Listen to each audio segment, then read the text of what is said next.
Guess so. All right, here we go, guys. Good morning, everybody. I'm John O'Loughlin, and welcome to my channel. It's called McDuff_2020. And wow, this morning I'm so happy to have George Webb come back for an update with me. Everything's happening so fast; it's hard to keep up, and I really need to have I need to have a dose of George Webb. I tell you, I can't go for more than 2 days without hearing from George. Hang on a second, I made my usual technical error there. Pardon me. And let me get George up to the screen without too much more further ado. Just one second.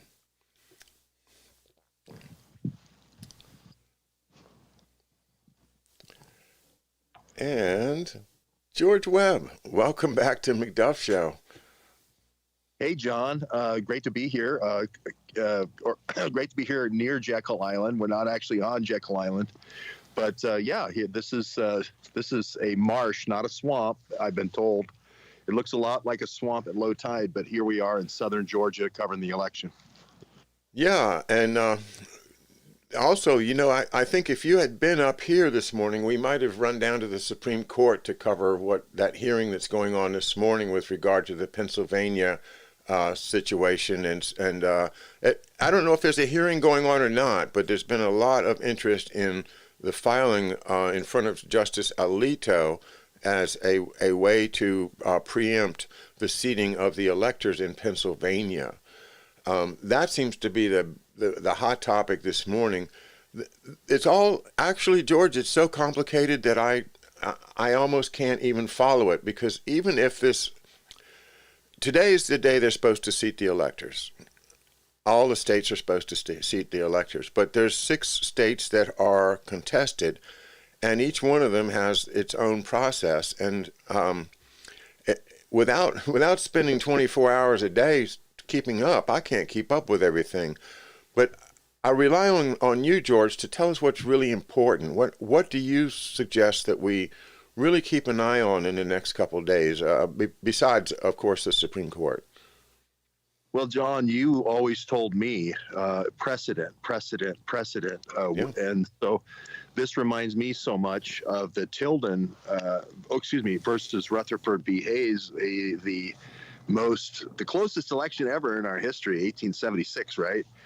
And for those who are not up on their 1876 electoral history, it was only won by one electoral vote, closest race ever. So that kind of makes it a fun trivia question to begin with. But there was about 20 votes, 20 electoral votes that were kind of in a swing, like this situation with the swing states, a swing block, if you will. They happen to be one of the states I'm sitting in right now, which is Georgia, and then the state next to us, which is, I believe, Alabama, was in this swing block, and then I think Mississippi. And the whole gist at that time was, Grant had been president, and now the Republicans wanted to keep the carpetbaggers down here, keep making that good money, the 20 years of occupation down here in the South, and the Democrats, they wanted to get them out so they could do their thing. So starts Ku Klux Klan and get that going, So there was a negotiation set up, this 20 votes, and no matter what other kind of window dressing I think that's going on with Rudy Giuliani and Sidney Powell, I think this is the real thing that's going on, is this negotiation between the Biden folks and the rhinos. What are the rhinos going to get if they undercut Trump and they collapse Trump? And in the case, if you go back to Tilden, the reason why they sold Tilden out was Hayes was going to, he'll withdraw the federal troops. And now we can get that KKK going, and now we can, get things really rolling. And so I look for a sellout, a big sellout by the rhino factions of McConnell and, just all of them, Portman. But of course, Mitt Romney leads the carpetbagger crew. Matter of fact, a lot of people have called him a carpetbagger his whole life. So that's what I see really happening. Everything else, I think it's just kind of stage management, to be honest with you. And these legal things, they're all failing all over the place because the juice isn't in there. It's kind of like going through the motions, but people aren't really putting the juice into the lawsuits to win. And if you don't lead with your best, like you always taught me, it's a strategy. This doesn't sound good. This is kind of depressing analysis from you, George.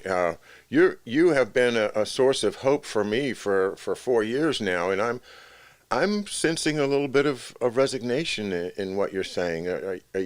I remember 3 weeks ago when you said that red what was it, a red Spitfire or Triumph or something, that Ferrari. Porsche? Oh, the Ferrari. Gosh, I can't get my hot cars straight. The red Ferrari pulls into the center in Detroit, and that is the you called it the headshot. Do you still feel that that's where it all began, and how it's starting to unravel for Trump, George? Well, it's unraveling for Trump because these rhinos are making these backroom deals. I mean, that it's not unwinding for Trump because Trump did anything wrong, but Trump is completely surrounded by these deep state folks. I mean, this national security state, whatever they want to call it, this rogue wing, same thing your dad went up against. Sort of similar characters if you think about it. And I'm not resigned. I mean, resignation to me sounds like I'm not fighting anymore. And I'm never been more primed for the fight, but I just know when I see a sellout occurring, and I looked at the pleadings that Sidney Powell made, and they're very weak, very light on evidence, and she doesn't want to win that bad, and she wants to talk a lot about it, but she didn't want to win. So, like I said, when somebody doesn't lead with their best evidence with this Serbia thing, you're going to lose. And we can talk about how there's a reset coming, and that Soros has been the CIA's proxy for these global resets in 50 different countries. And now it's our turn in the United States for the reset. And we could talk about how Soros would use his favorite soft ops, low intensity conflict hackers as a prelude to a reset. There's no surprise in this. It's just a matter of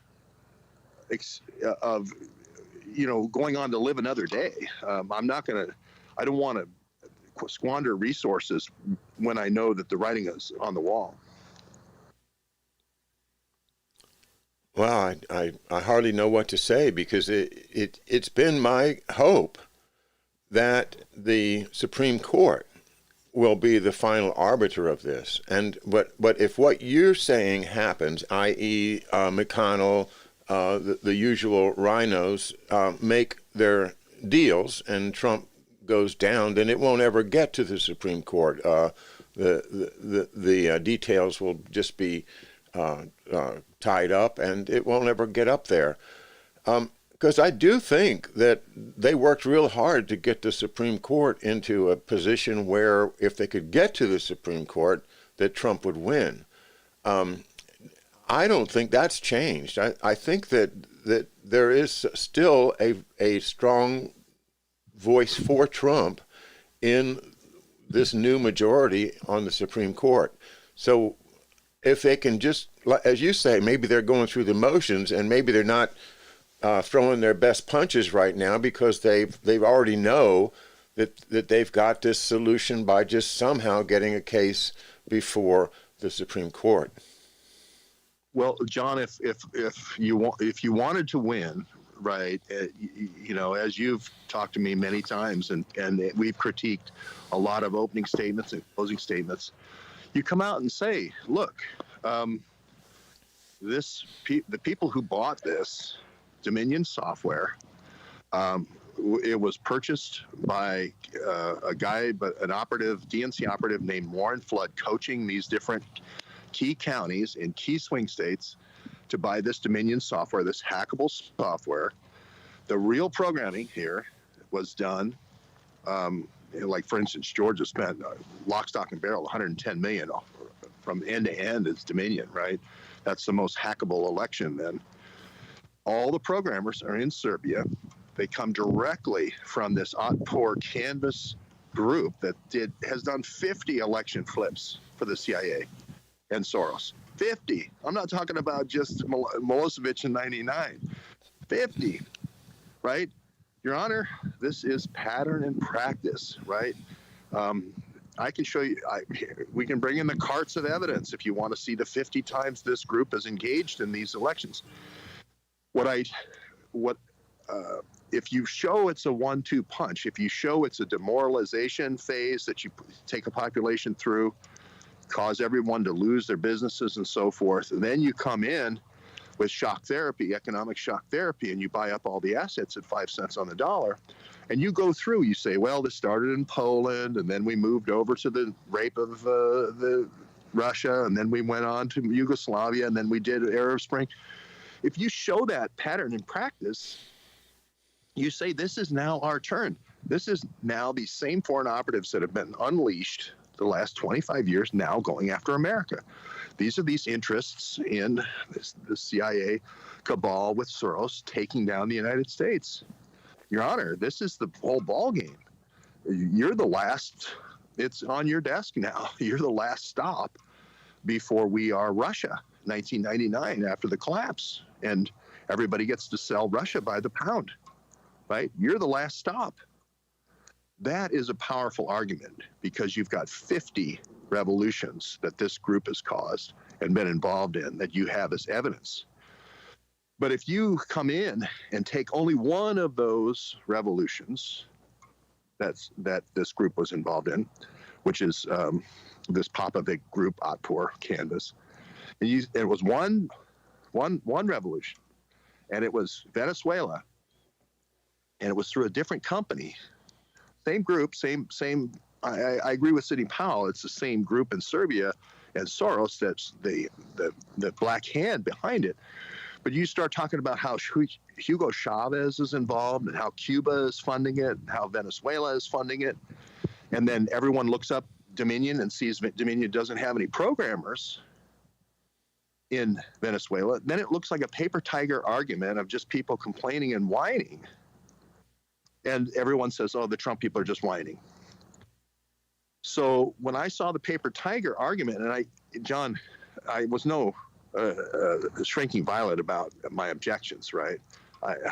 Every day, hey, I'm waiting for the evidence. I see now the handwriting on the wall.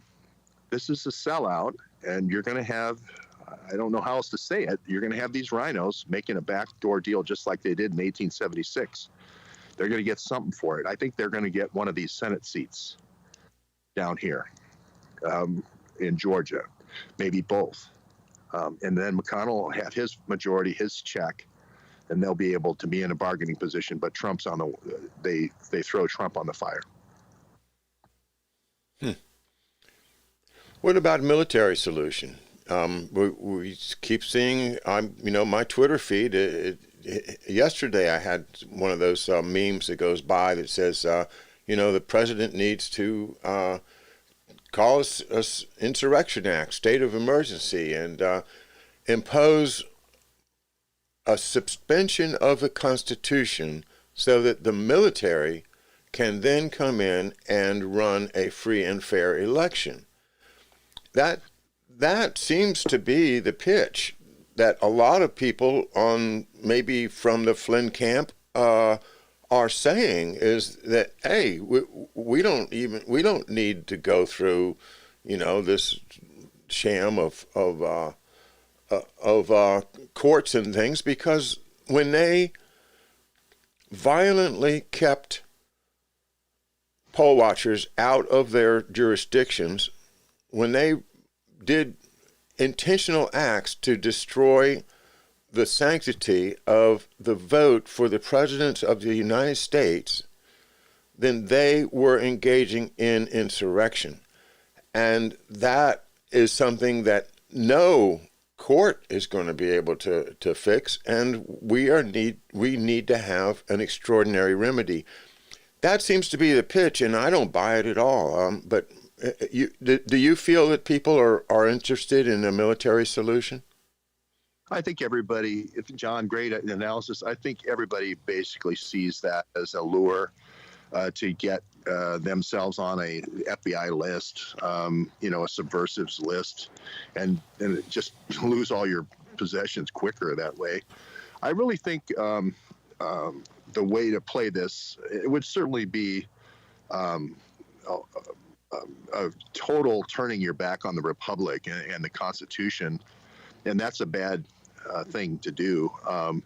I would recommend being sort of an open resistance group.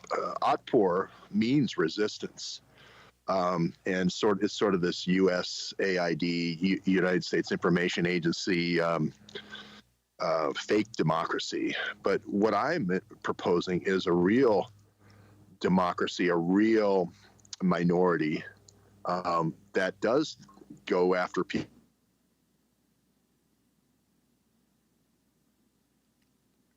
George, we've lost you. Reconnecting.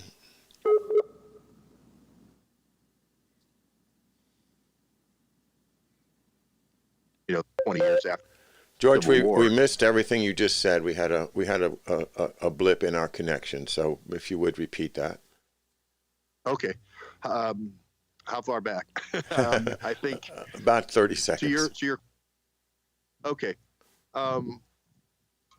Well, I think that we need an open network. Otpor, the people who are behind the hack of this election. Oh, do we have calls? John? Not on my end. I think we've just got a poor connection. Okay, sorry. I'll move this way a little bit, closer to the Wi-Fi if that's what's causing it. So, John, I'm calling for an open network, not a subversive network, of professionals such as your dad, who have an interest in maintaining the Constitution. And even though this was an unconstitutional election, even though this was a steal, even though an outside foreign intelligence agency won this for Joe Biden, we have to sort of, I think, live to fight another day. The 2024 election, I think candidate Trump will probably be the guy, or maybe his son. But from all the tea leaves I see, no one is going after this group. And really the group forms this kind of CIA wing. William Engdahl writes about it a lot. Carter fired these 800 guys. Carter tried to do a purge in the CIA like Kennedy did. And that 800 group of people formed this thing called the Enterprise. And William Barr was the lawyer for that enterprise. George H.W. Bush was the CEO of that enterprise. They used Iran-Contra and drug profits, and they also used, some old gold in the Philippines, and a guy named Marcos and a guy named Khashoggi to launder it through some Swiss banks to pay for operations. So, this is a dark time, and we're being attacked now like Russia was being attacked after the collapse of the Soviet Union. What you're seeing now is the collapse of the United States because of the coronavirus attack. And the plan is for Soros to buy it up at 5 cents on the dollar like he did with Russia, the empire. People say, well, you can't take on something as big as the United States, three time zones. Well, Russia's 3 times the landmass of the United States and 11 time zones. It is the plan. Soros wouldn't have used his hackers if it wasn't his plan. It's Soros's plan. And all the CIA enterprise folks like Barr and all those folks that are behind him, that are with him. And it's going to happen. It's happening.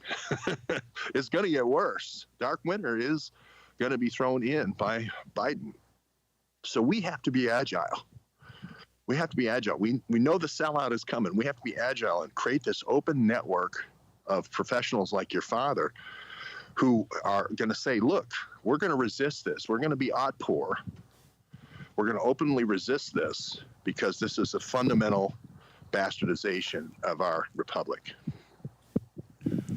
Well, I think Kirk Wiebe totally agrees with you that we've got to have these, and that's the essence of their veteran intelligence professionals for sanity that they formed after 9/11. That group has been saying what you just said for however many years now, and that urgency just didn't seem to be there. But now I think there is such an amazing one thing that's good that's coming out of this is the awareness of people of the connections, especially through the old elite families of America, as Bill Taylor and Housatonic have been documenting on their great sites. So what I see is a lot of people now talking about things like the Pilgrim Society, the Bilderbergs, the Council on Foreign Relations, and in particular, Henry Kissinger, that ties them all together. So to my theme is basically, this is the empire. This is the old empire, whether you call it the British or the Roman Empire, or you can go back as far as you want to. The empire works the same way, and that is divide and conquer, and then you enslave everybody that you don't need to run part of your business as a servitor. And this is what looks to me like a return to the Middle Ages with, as you say, the cutting it up and creating cartels that agree not to compete with each other so that the price is always nice and they protect each other's territory and help each other out now and then. But nobody among us common people is ever going to have a chance again to get into that elite status where you can actually feel free. So we're looking at the death of freedom, the very essence of liberty, the reason for the United States. And yes, I think I'm starting to think it's going to be pulled apart too, and it's going to be a north-south thing where the people that are already so dependent upon the powers that be are going to, say, yeah, sure, I'll take the flu shot. I want to go see my grandmother, and I want to take the flu shot, not because I think I'm going to get the flu, but because I want to be able to travel. I want to be free. I want to be able to go and do things. So they'll take just about any shot that's offered to them if it sets them out of the lockdown after a certain point. This connection of keeping us locked down and trading it off, say, now, what if they actually come out and said, hey, we'll give you $1,500 if you take this shot? And people are hurting, man. They need that $1,500, and it does make a difference to whether you decide yes or no, I'll take it. But in essence, this is the empire. This is the old idea of there is a top of the pyramid, there is a middle level of the pyramid, and then there's everybody else that really doesn't matter. You don't matter at all. We're going to use you as long as we feel that you're useful. And, if you survive a little bit longer, that's okay with us, but don't make any waves, and don't expect to have any real liberty during your lifetime. It's a very, very scary situation, and I can't give up. I've got to hope that something is going to turn this around. Personally, I'm going to rant for another second, George, which is because one of my other big themes has been that the 1963 assassination of John Kennedy was not just the assassination of one man. It was a coup d'etat against the Republic. And everybody that has been participating in this coup since then is illegitimate. I don't see them as legitimate Supreme Court justices. I'm sorry. I don't see any of it as legitimate. And I think from a purely legal case, I can prove it, that they are not legitimate. So to take an attitude on my part to say, hey, you guys, we can press this, we can push this right to the Supreme Court and say, look, all of this stuff that's happened since that coup, that's not constitutional government. That is something else. That is a cabal.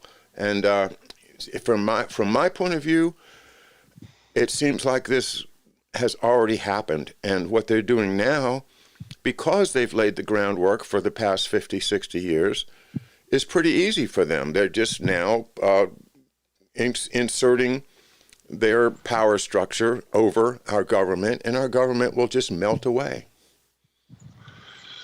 Yeah, that's why I've called for the Trump to release the last tranche of Kennedy documents, just so people can see the illegitimacy, and so we can build a case of illegitimacy. That's a long shot, but I do agree that you'll see that, there will be no doubt in anybody's mind that Oswald was a CIA pilot or Ruby was a CIA gunrunner, and there'll be no doubt about how Bay of Pigs was funded, and who knows if your dad went down there or not when it was behind that raid of that Bay of Pigs training camp and the one that was there afterward. But the long term, so that's that. I agree with that. But for right now, what I want to do is create as many McDuffs, find as many McDuffs as we can, using McDuff as the example of an open network of people who have special forces or government. They were DEA or FBI, CIA, retired CIA. A lot of them live down here. We're not very far from the Brunswick Training Center, where all FBI and take their initial training. Your dad was started down here in Atlanta, as you know. And this cadre of people, sort of like what Bill Binney was doing, but I want to be very specific. I want to focus in on Cofer Black as that thread that bridges those two conspiracies, going all the way back to Shackley, and Cofer Black being his assistant, to now Cofer Black using making Hunter Biden his kind of runner and his assistant. We have to unmask just like they unmask everything in the Trump campaign, we have to mask their network in order to get at the network. And I've said this over and over, but if we don't go at the network, it's kind of like, you want to pull the weeds in your garden. You don't want to just fumigate your whole garden. And that's the whole idea of the network.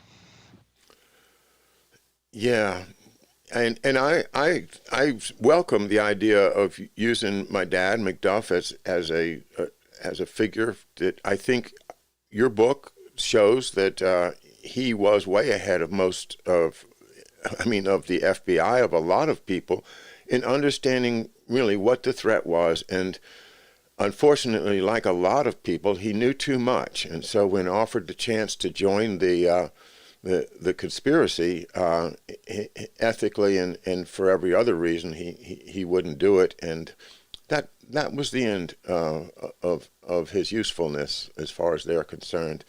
He lingered for about 4 or 5 years, and enough to get me and my sister through high school, and then he was gone. I wanted to get back to gosh, George, I can't recall what it was. I got into that rant there, and I think I went off on my own ideas too much. But I want to get back to your ideas. So, what else are you working on, and maybe tell us about what's going on with you in Georgia? Well, John, I'm convinced that there has been an undermining operation.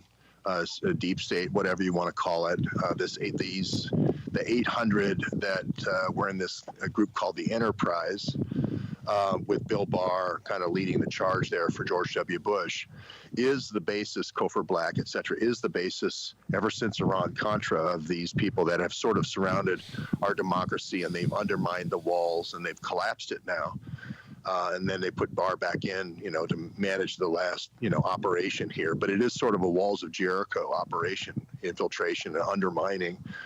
And now you're seeing the walls fall. Now the same exact techniques were used by this same exact group when the undermining of Russia, the rape of Russia, the old Soviet Union. And now they've done it to the United States.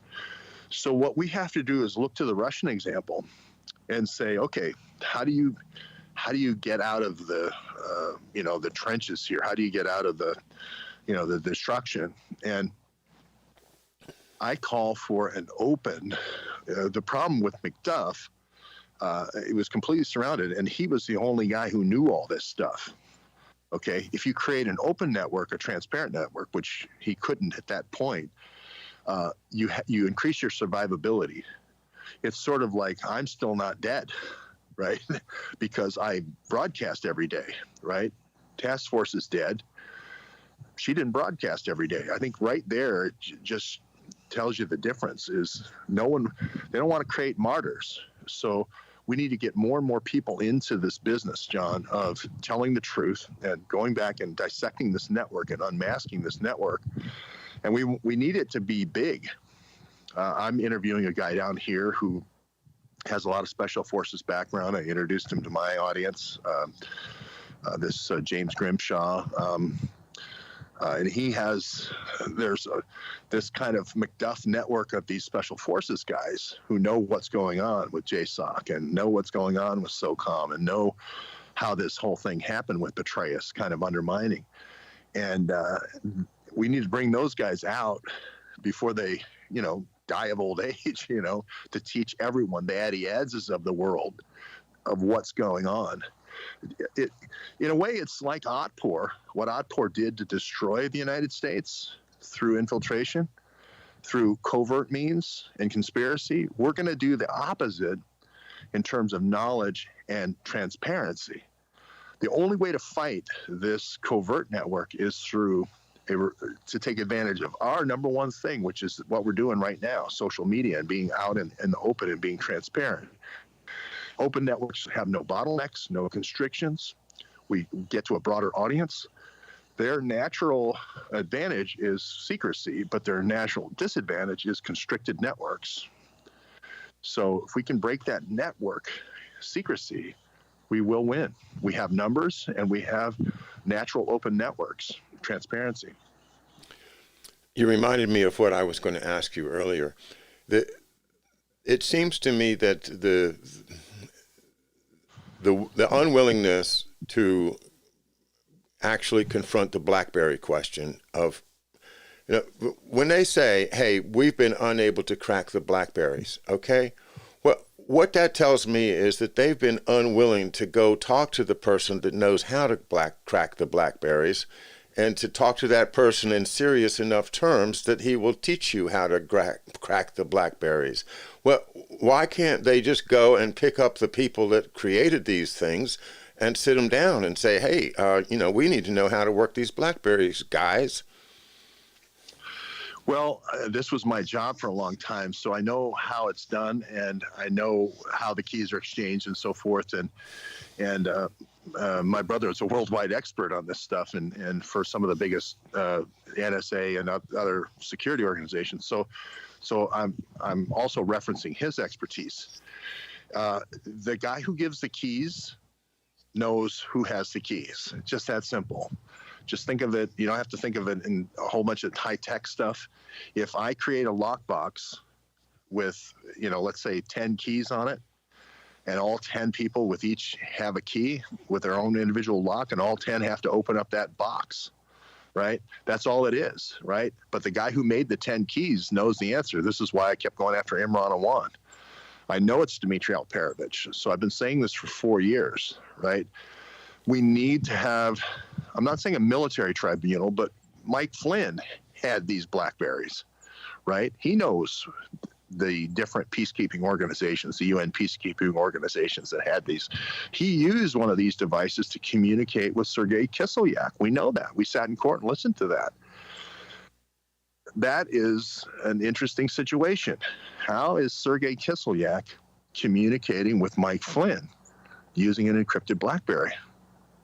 And we have Sidney Powell in her own pleadings talking about a program called Oconus Lures and talking about the encrypted communications of 2 Blackberries to a guy named Joseph Mifsud.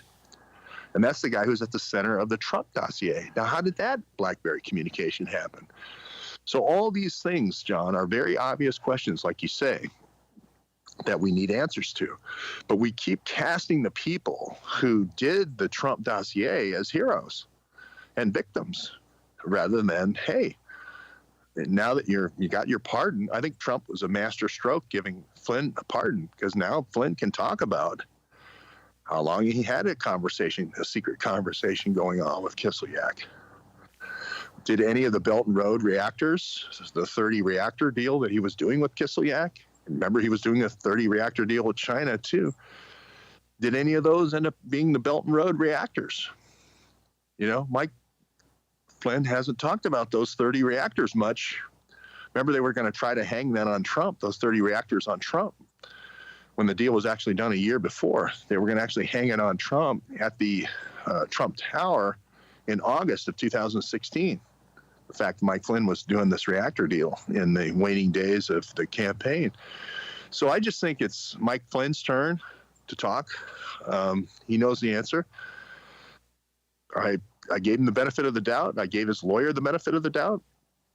I saw D+ work out of the lawyer, and with Rudy, I saw D-. And if I didn't love you so much, Rudy, I would have had to give you the big red F.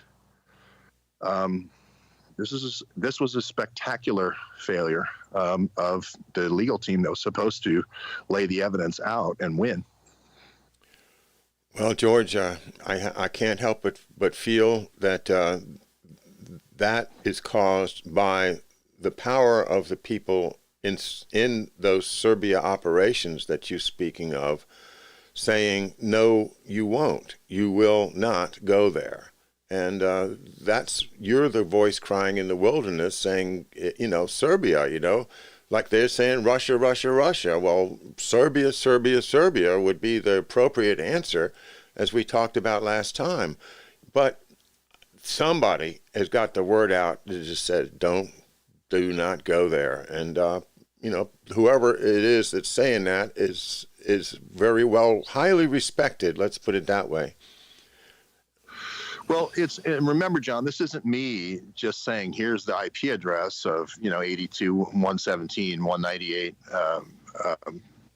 I can't remember, 54, and then saying it's Belgrade, Serbia. This is guys like William Engdahl in books like Manifest Destiny saying this OTPOR was sent up by the National Endowment for Democracy, which is CIA front, and has done 50 overthrows for this crew of enterprise, this let's just call them this rogue wing of the CIA, these 800 people.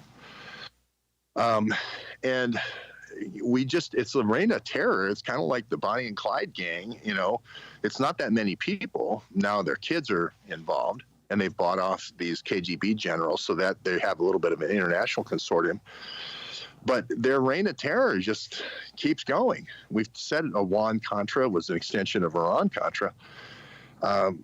Again, I look to Iran-Contra as someone had to sit down in the National Security Council and say, here's the presidential authorization for this operation.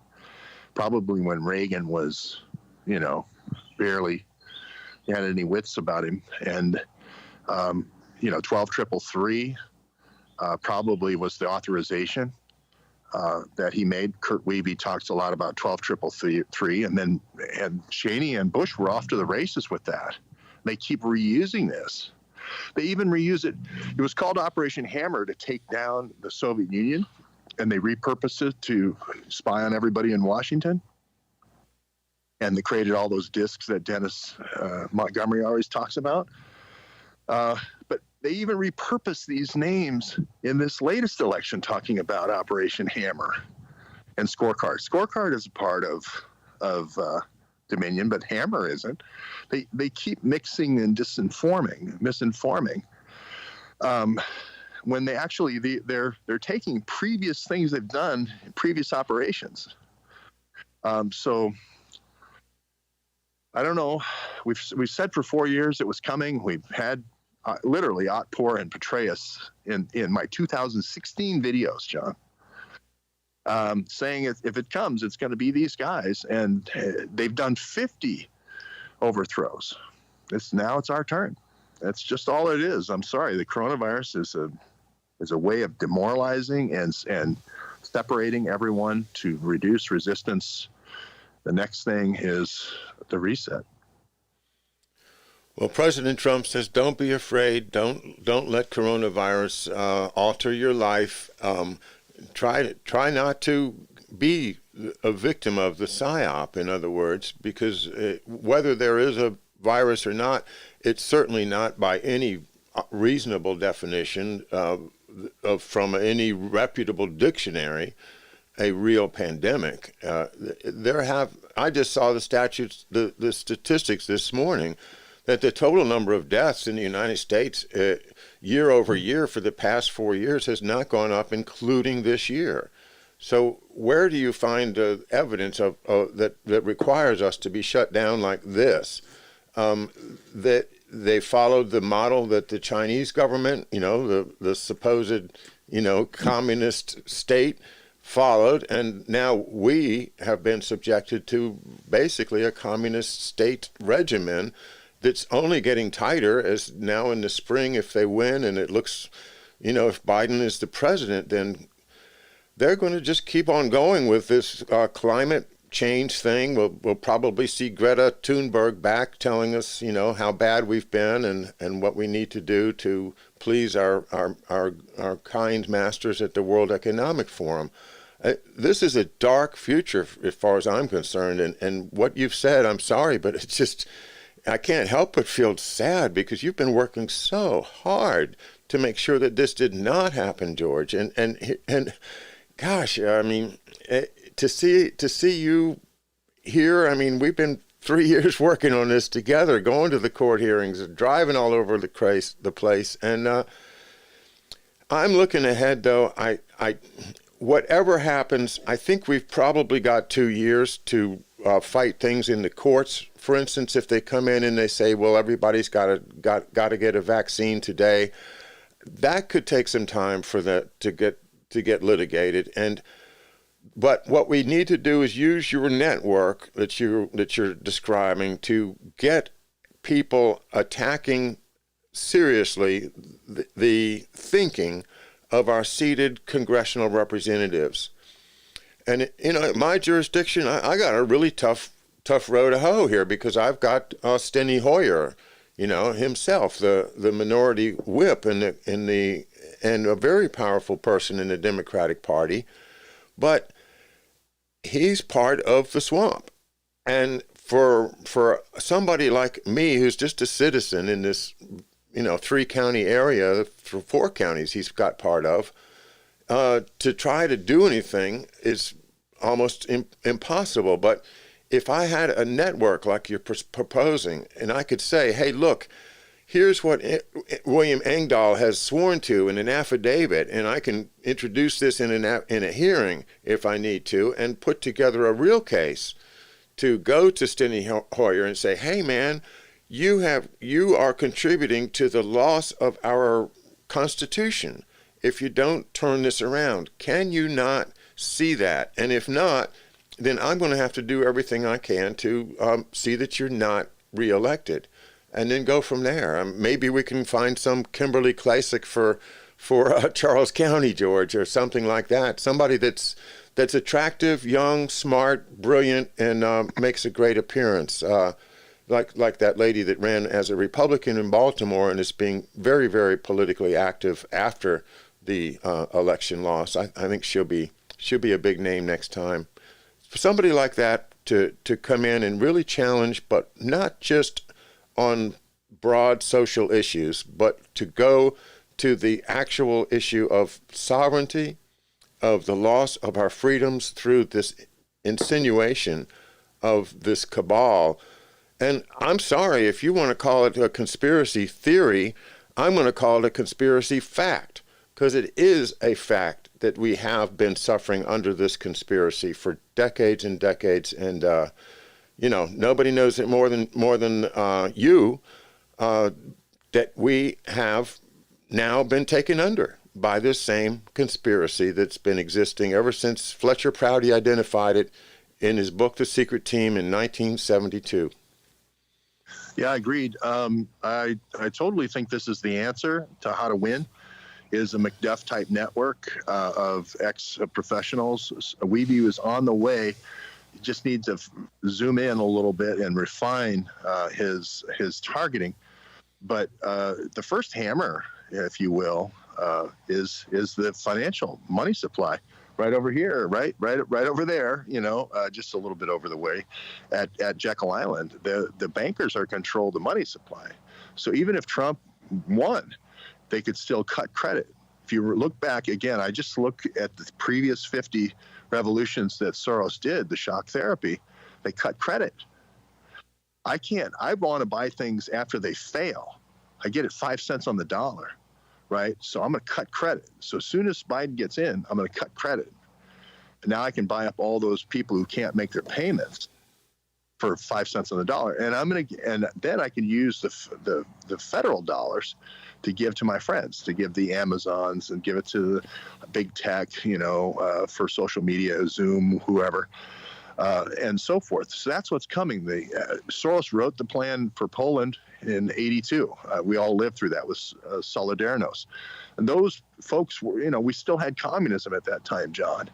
The problem is those same conspiracies, or at that time they were, groups planning to knock out the Soviet Union. They continued. The cabal continued. Carter tried to stop it, but it continued. This enterprise continued. So 9/11. This is why I keep looking to Imran Awan. This is why I keep looking to these Pakistanis. They have to have an encrypted network that they're doing this from. And again, this goes back 4 years, but this P-Tech, these Pakistani intelligence guys that come in before 9/11. We have this huge Pearl Harbor type event where everything changes and we put in all these laws like the Patriot Act. And there's this one project, Operation Blackjack, that we create with Cofer Black. You have to follow the people. I'm trying to get down to how do I get in the network? How do I point a Tom Wiebe into saying that's the encrypted network, that's the SAP, the Specialized Access Program that you need to look in. Of all the black boxes out there in the federal government, I have to take a Tom Wiebe and a Bill Binney and say that's the one, right? That's why I think it's the blackjack. I know I've said it a long time. It could be some other thing that came out of DHS, but it's going to be something. Oh, you get a phone call, John? Nope. It's okay. I thought I heard this Skype. It's going to be something that came out of 9/11. When I see Imran Awan getting away with his 20 years, his reign of terror on Capitol Hill, and I see these Blackberries with Hunter Biden, this is the protege of Cofer Black running around with that same encoded Blackberry, and one gets dropped into my lap. I go after that network. That's why I wouldn't have been looking for the Blackberries, because I was looking for outmoded relic phones that are kind of crappy. It was if you won the clock back 20 years, I would be looking for the KL-23, which was Ollie North's encrypted device with Fawn Hall and all the Iran-Contra conspirators. I think we're close, but we need somebody on the other side at the NSA to step forward and go, hey, I know what he's talking about. I know the special access program he's talking about. This is, again, why McDuff was so important, because McDuff knew about the special access programs. And at that time, special access programs were rogue. They hadn't been brought in the light of day. So now they got introduced, and now people say, well, this is okay, that we can have special programs that Congress doesn't know about. Waived special access programs is what we're talking about. Well, I don't think I want to waive anything, with when the CIA is involved here. Most people, if I said, a waived special access program only means I need to verbally communicate with Adam Schiff about what we're doing with our intelligence agencies. Are you comfortable with that? Are you comfortable with just talking to Nancy Pelosi? Just verbally, not recording anything? Most people would say no, but that's exactly what we have with waived special access programs. Vindman was talking about that server, the code level server that was in the National Security Council. It's going to be that one. It's going to be that one. Those are the codes on that server that's going to have the secret team, their secret team. And we need to out their secret team. Like you said, John, Fletcher Prouty nailed it. The secret team, unfolding and outing that secret team is going to be the recipe to win.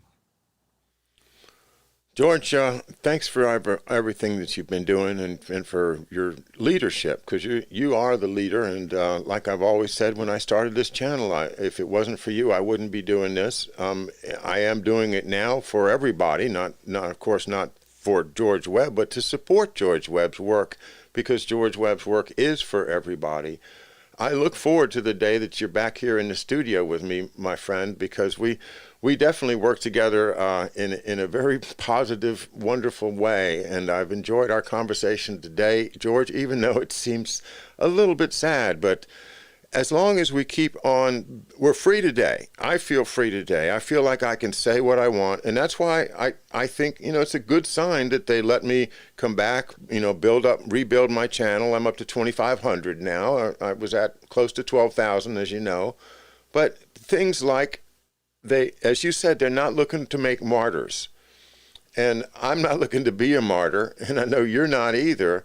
So everybody probably is going forward in a cautious way so as not to have those terrible things happen that have happened to other people's families. For instance, the boyfriends of a daughter might have a serious accident. Remember Jim Jordan's nephew and having a terrible car accident. When, politically things are going on, I don't take these as coincidences anymore. Maybe one is, maybe two of them are, but there is a pattern here, as you say, and to say, look, this has happened 50 times, it's not impossible to prove this case.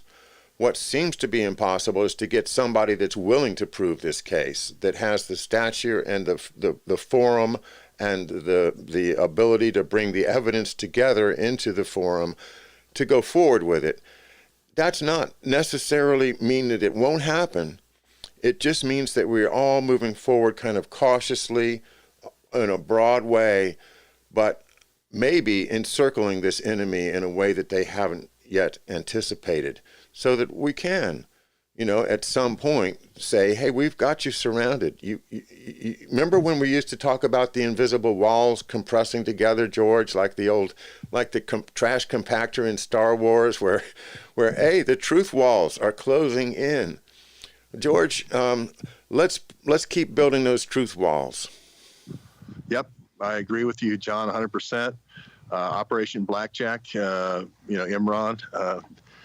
Who knows? The CTC, the Counterterrorism Center, it's going to be. We're down trying to find the black box, John, that keeps these guys being able to do what they do, and we're in the right room. We know it's Cofer Black's Counterterrorism Center.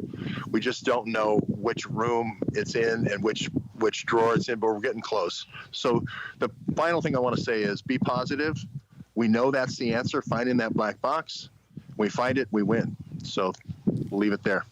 Okay, guys, we're leaving it right there. And stay positive and keep on with your research. Do those compound searches on Google or DuckDuckGo and give us your results, because it always is interesting and helpful.